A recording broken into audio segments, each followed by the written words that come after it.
Hello student, आज का हमारा जो टॉपिक है, today will topic on the diatomic vibrating rotator.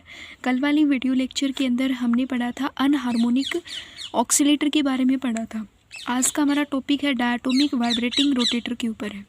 ये क्या कहता है ये टॉपिक? इसमें कहता है कि Born Oppenheimer approximation strictly इसके अंदर इंक्लूड होता है। इसमें हम जिक्र करेंगे इलेक्ट्रॉनिक एनर्जी का, और इलेक्ट्रॉनिक एनर्जी हमारे पास क्या होता है, सम होता है वाइब्रेशनल एनर्जी का प्लस में रोटेशनल एनर्जी का। ठीक है, रोटेशनल प्लस में वाइब्रेशनल एनर्जी का क्या होता है, सम होता है।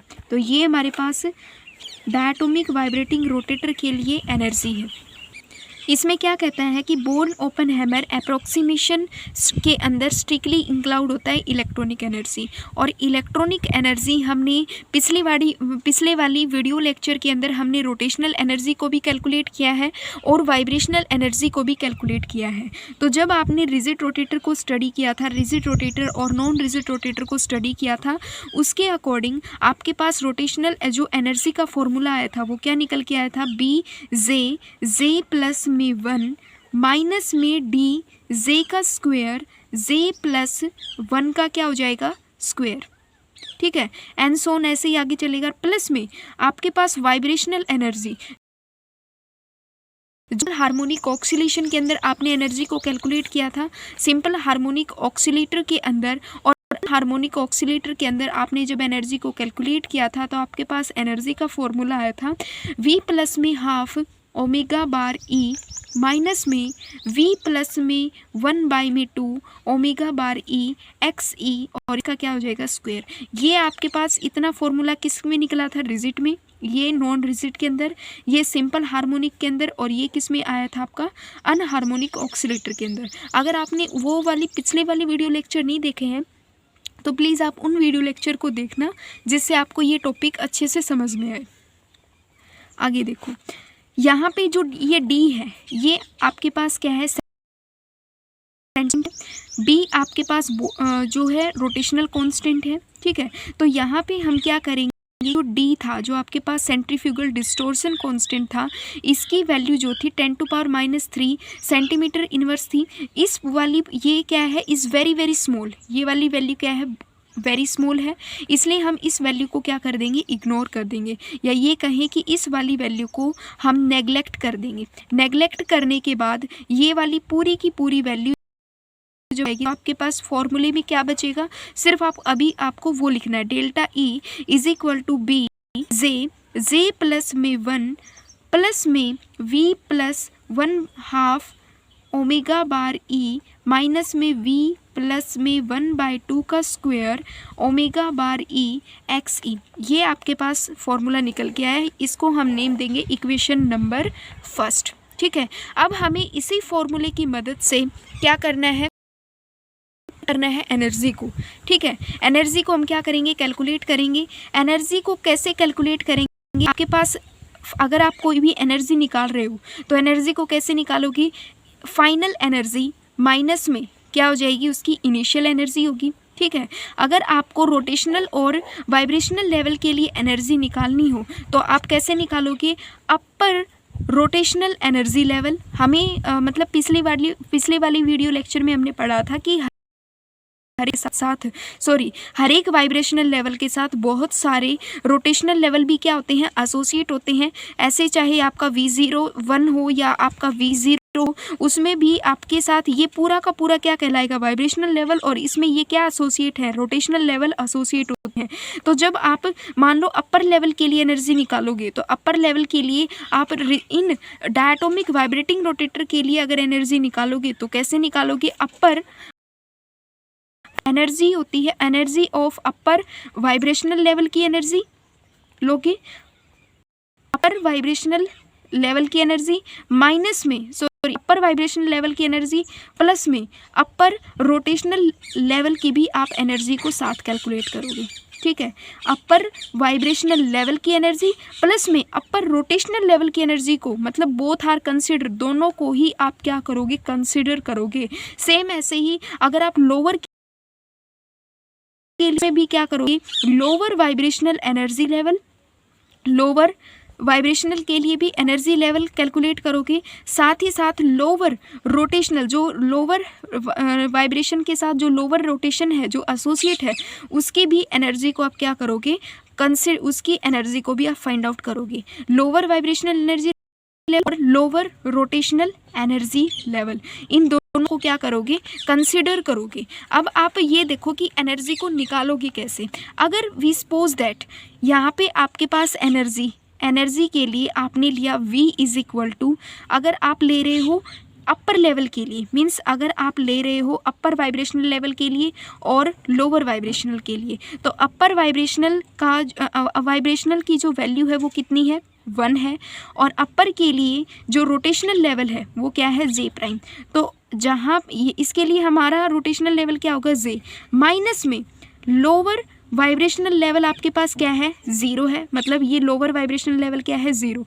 इसके लिए रोटेशनल की वैल्यू क्या होगी, J डबल प्राइम, तो यहाँ पे क्या होगा, J डबल प्राइम। अपर वाइब्रेशनल लेवल के लिए वाइब्रेशन की वैल्यू कितनी है, 1, और यहाँ पे J क्या है, J प्राइम है। तो अब इस वाली वैल्यू को हम पुट करेंगे, हमारी जो इक्वेशन फर्स्ट निकल के आई है ना ये वाली, इसके अंदर हम इन वैल्यूज़ को पुट करेंगे। कैसे पुट करेंगे वो देखो, जहाँ जहाँ पे आपका J है, एक बार तो आपको फर्स्ट वैल्यू को पुट करना है, इस वाली को कंप्लीट इक्वेशन में एक बार आपको ये फर्स्ट वैल्यू पुट करना है, फिर माइनस करके आपको जो लोअर वाइब्रेशनल और लोअर रोटेशनल लेवल है उनकी वैल्यू को पुट करना है। कैसे पुट करेंगे, J prime, J single prime हो गया, J सिंगल प्राइम प्लस में 1, यहाँ पे ये ब्रैकेट नहीं आएगा, प्लस में V की वैल्यू यहाँ पे हम क्या पुट करेंगे, 4 अपर वाइब्रेशनल लेवल के लिए 1, प्लस में 1/2 ओमेगा बार E, माइनस में 1 + 1/2 का क्या होगा, हो जाएगा square omega bar E X E. अब इस पूरी वैल्यू को माइनस कर देंगे लोअर वाइब्रेशनल रोटेशनल एनर्जी में से। J डबल प्राइम प्लस में 1 प्लस में 0 प्लस में half omega bar E, minus में 0 प्लस में half omega, half square omega bar E X E की वैल्यू की। जब आप इसको सब्सट्रैक्ट करोगे तो आपके पास यहाँ पे क्या निकल के आएगा वो देखो, J और B डबल प्राइम है आपके पास,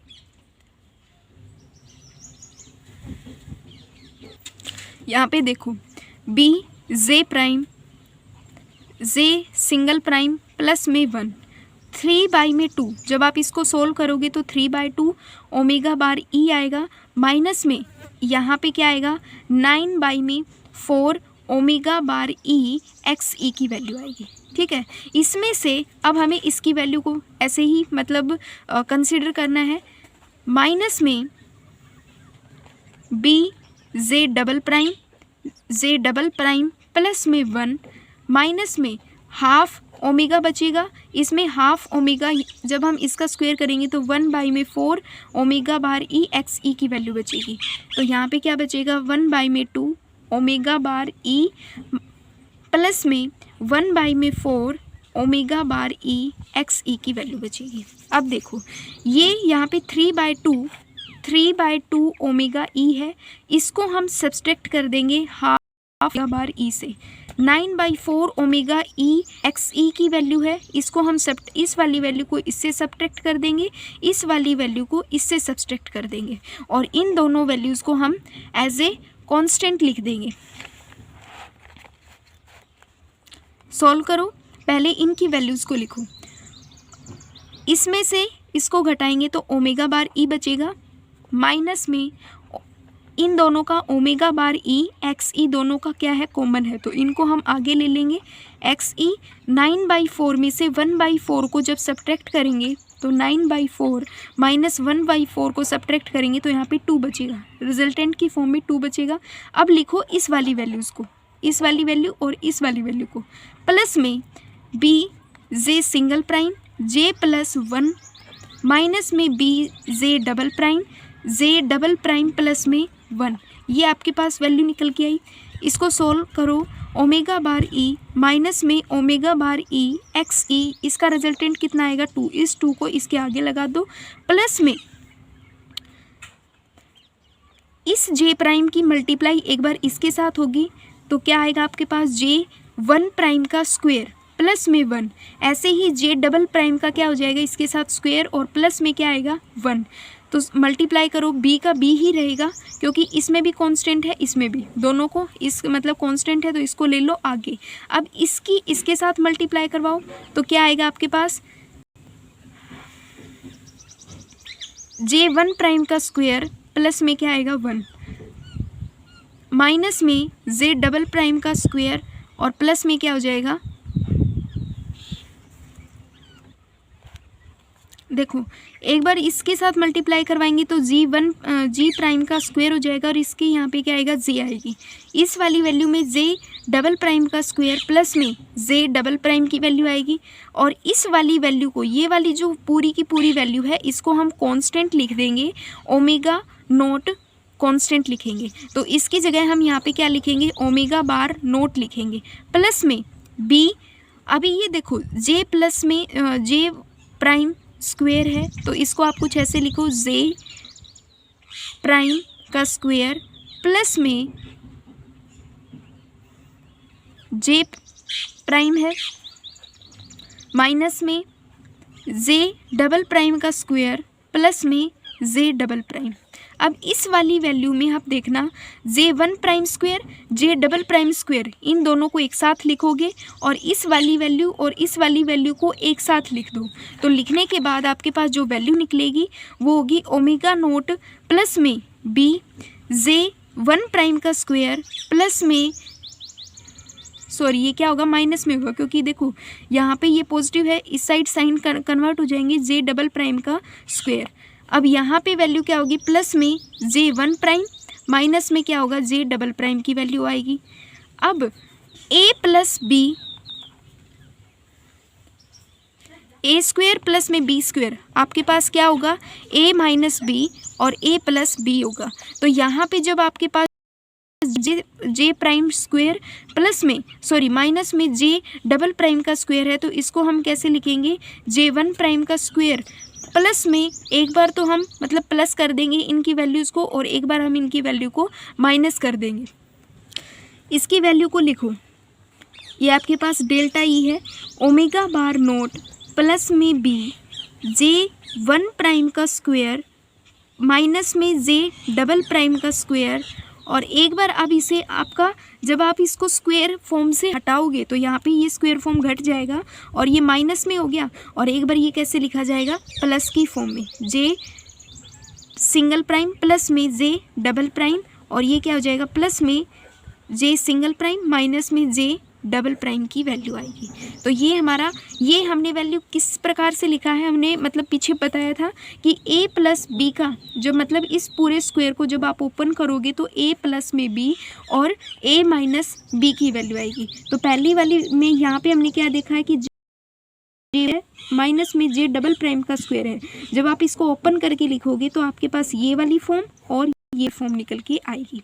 ठीक है, अब आपको इसे आगे सोल्व करना है। कैसे सोल्व करोगे, delta E is equal to omega bar nought plus में बी जे प्राइम माइनस में जे डबल प्राइम और ये वाली जे प्राइम प्लस में जे डबल प्राइम और यहाँ पे क्या हो जाएगा, प्लस में 1 होगा। जब आप इस पूरी को सोल्व करोगे निकल के ये वैल्यू निकल के आएगी। ये हमारे पास क्या होगी, हमारी इक्वेशन नंबर हो गई है सेकेंड। यहाँ पे जो डेल्टा ई है वो किसके लिए है, मतलब हमने डेल्टा ई की वैल्यू निकाली है फॉर रोटेशनल के लिए भी, रोटेशनल वाइब्रेशनल के केस में।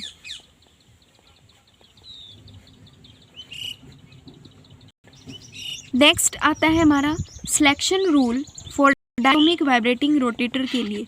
डायटोमिक वाइब्रेटिंग रोटेटर के लिए सिलेक्शन रूल क्या कहता है, डायटोमिक वाइब्रेटिंग रोटेटर के लिए सिलेक्शन रूल कहता है, रोटेटर के लिए जो सिलेक्शन रूल होता है डेल्टा जे पॉजिटिव नेगेटिव 1 होता है। ठीक है, selection rule for diatomic vibrating rotator के लिए जो सिलेक्शन रूल है वो डेल्टा जे पॉजिटिव नेगेटिव 1 आता है। बट अगर आप इसको आगे नंबर फर्स्ट इसमें बनता है कि डेल्टा जे, एक बार आप इसको पॉजिटिव मतलब पॉजिटिव नेगेटिव दे रखा है, अगर आप डेल्टा जे की वैल्यू को करते हो तो उस केस में आपके पास डेल्टा जे की वैल्यू को जब आप क्या करते हो पॉजिटिव करोगे तो जे प्राइम था आपके पास, जे सिंगल प्राइम माइनस में जे डबल प्राइम, और यहाँ पे वैल्यू आपने क्या लिया है पॉजिटिव का 1 लिया है। तो ये तो आपके पास वैल्यू किसकी हो गई, जे सिंगल प्राइम माइनस में जे डबल प्राइम की वैल्यू हो गई। अगर आपको निकालना हो जे सिंगल प्राइम के लिए value, J prime is equal to ये वाली वैल्यू यहाँ पे जाएगी तो माइनस की है किस में कन्वर्ट हो जाएगी प्लस में, जे डबल प्राइम क्या हो जाएगा प्लस में 1 हो जाएगा।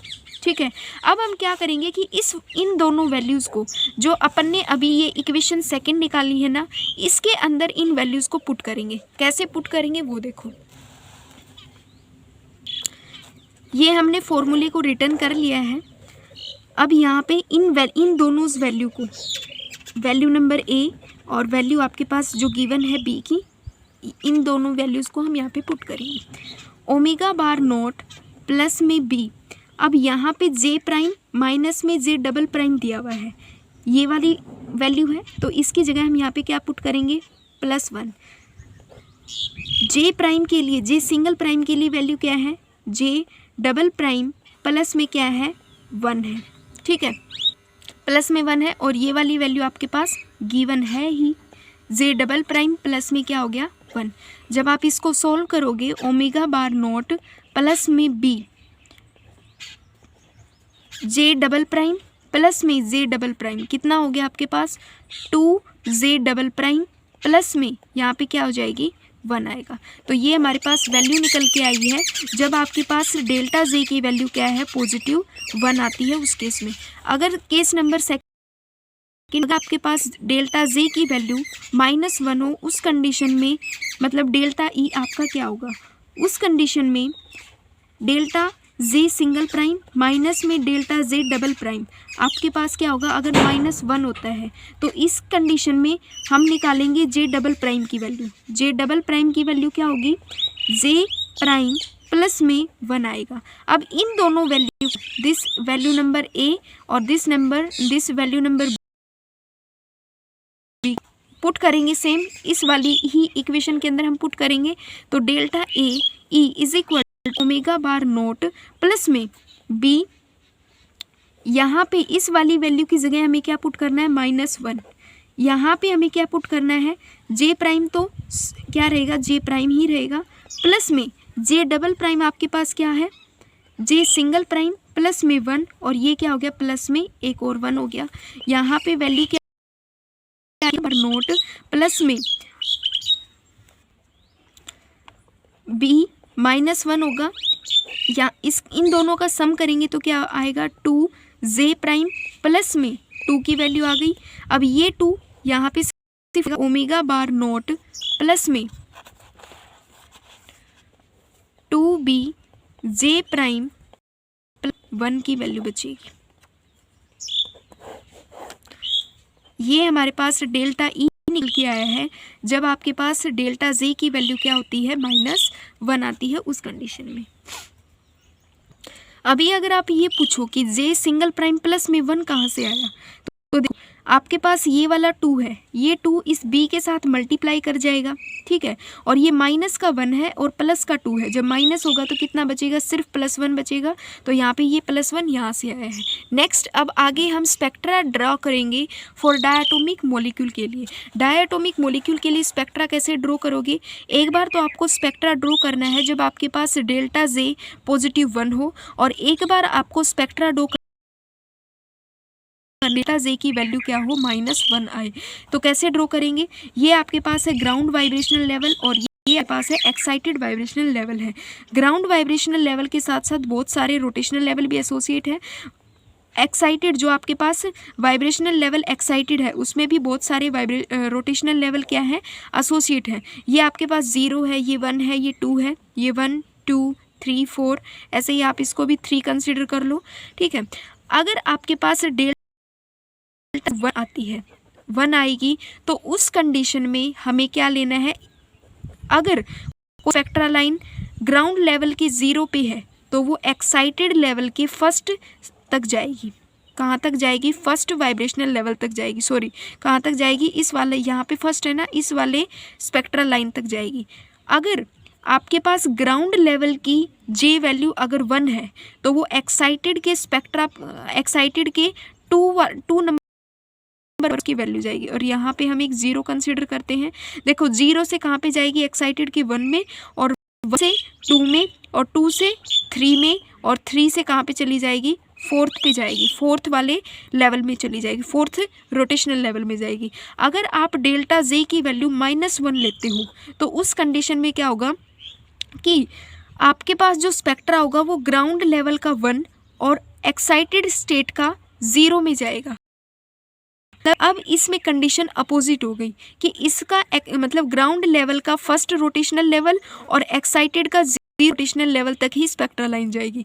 अगर इसकी ग्राउंड लेवल की स्पेक्ट्रा लाइन नंबर मतलब रोटेशनल लेवल 2 है तो 2 से कहाँ पे जाएगा 1 में जाएगा, ठीक है, 2 से इसमें जाएगा 1 में, अब 3 से 2 में जाएगा, और अगर कोई 4th होता तो वो 4th कहाँ पे जाता, 4th जो है वो 4th से 3rd में जाता।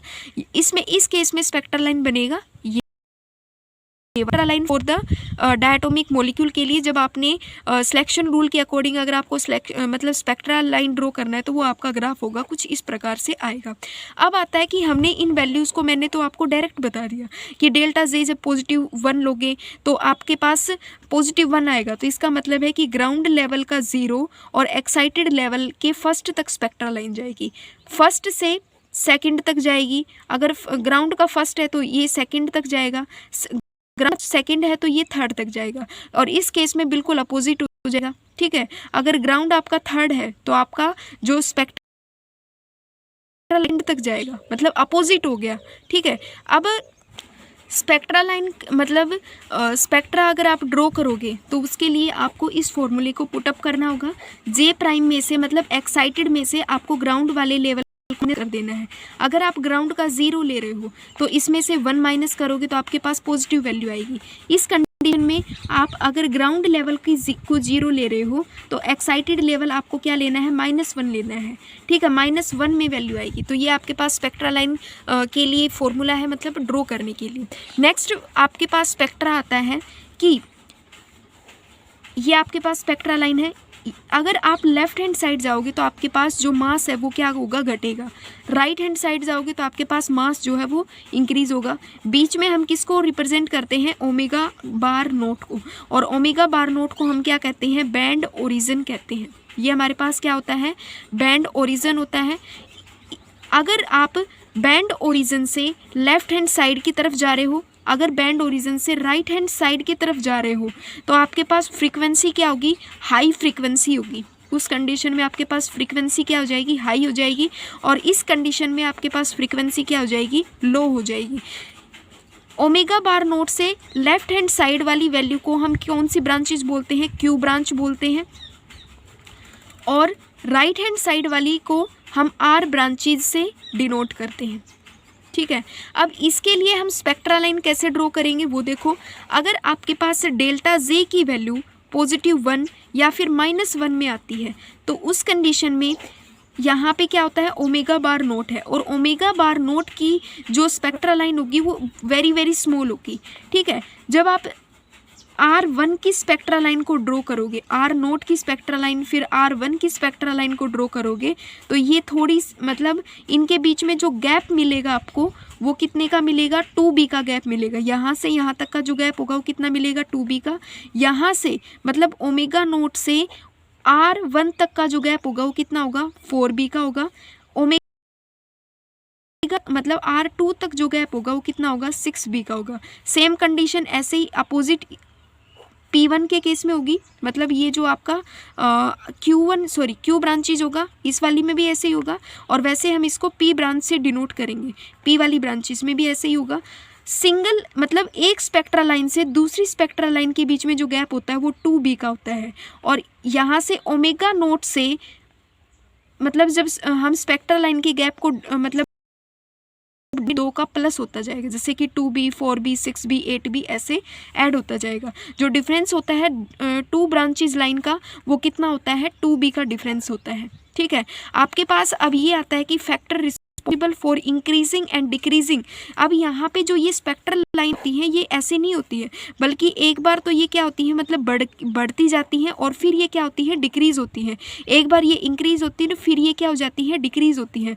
अब एक बार ये इंक्रीज़ होती है और फिर ये डिक्रीज़ होती है, इसके लिए जो फैक्टर रिस्पॉन्सिबल होता है वो होता है पॉपुलेशन ऑफ डेंसिटी और पॉपुलेशन ऑफ डेंसिटी और दूसरा फैक्टर होता है डिजेनरेसी। ये दोनों के दोनों फैक्टर इसको अफेक्ट करते हैं इंक्रीजिंग और डिक्रीजिंग के लिए।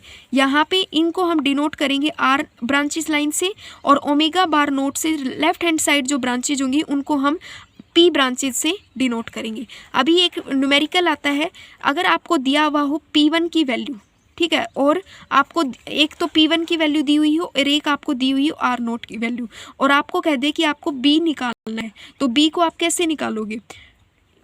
P1 की वैल्यू दी हुई है 2041.1 दिया हुआ है सेंटीमीटर इनवर्स की फॉर्म में। R0 की वैल्यू आपके पास दी हुई होती है 2044.2 दिया हुआ है। तो हमें पता है स्पेक्ट्रल लाइन का जो डिफरेंस होता है वो कितना होता है 4B का होता है। तो हमें वैल्यू किसकी निकालनी है? B की वैल्यू निकालनी है। तो हम कैसे निकालेंगे? 4B is equal to P1 minus में क्या हो जाएगा R0 की वैल्यू को माइनस कर देंगे और फिर इस 4 को यहाँ पे डिवाइड कर देंगे और डिवाइड करने के बाद आपके पास B की वैल्यू निकल के आ जाएगी।